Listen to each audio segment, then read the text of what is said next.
15 жасымда ауылға патша әскері кіріп келді. Менің адастырылып қойылған жарым бар еді. Есімі Бекболат. Сол күні онымен кездесетін едім. Алайда болмады. Патша әскері ауылға бірінші келді. Сол кезде менің марқұм анам мені бір жерге жасырып қойып еді. Ішім бір жамандықты сезді ме, бір орында отыра алмадым. Кейде қасымнан бір қазақ өтіп барады екен. Не болғанын білер, көмектесер, бір ауылдың адамы шығар деп.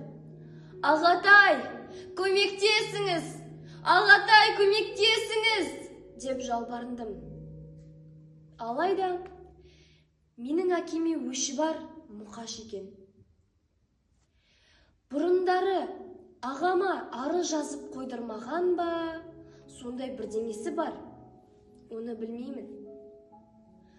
Бірақ ол мені соларға ұстап бергенде, мен мүлдем күтпедім.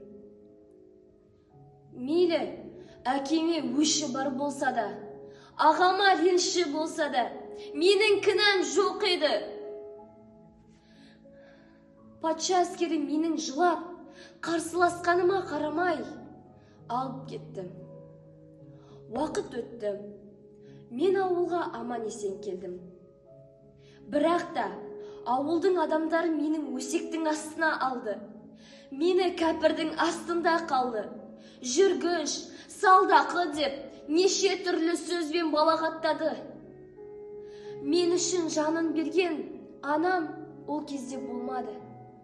Ауылдың адамдары маған жеркене қарап, мен үшін намыстанды.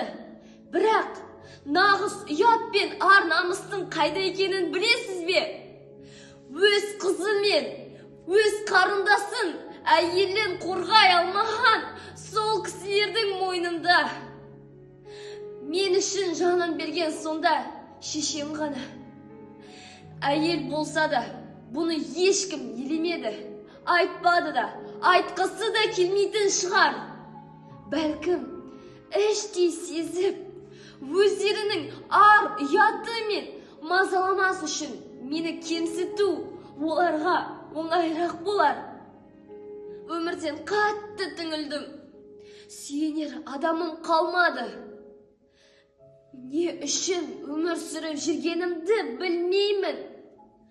Сол түні, о Құдай, неге менің жанымды алмадың? Сол кезде неге өле қалмағаныма қатты өкіндім.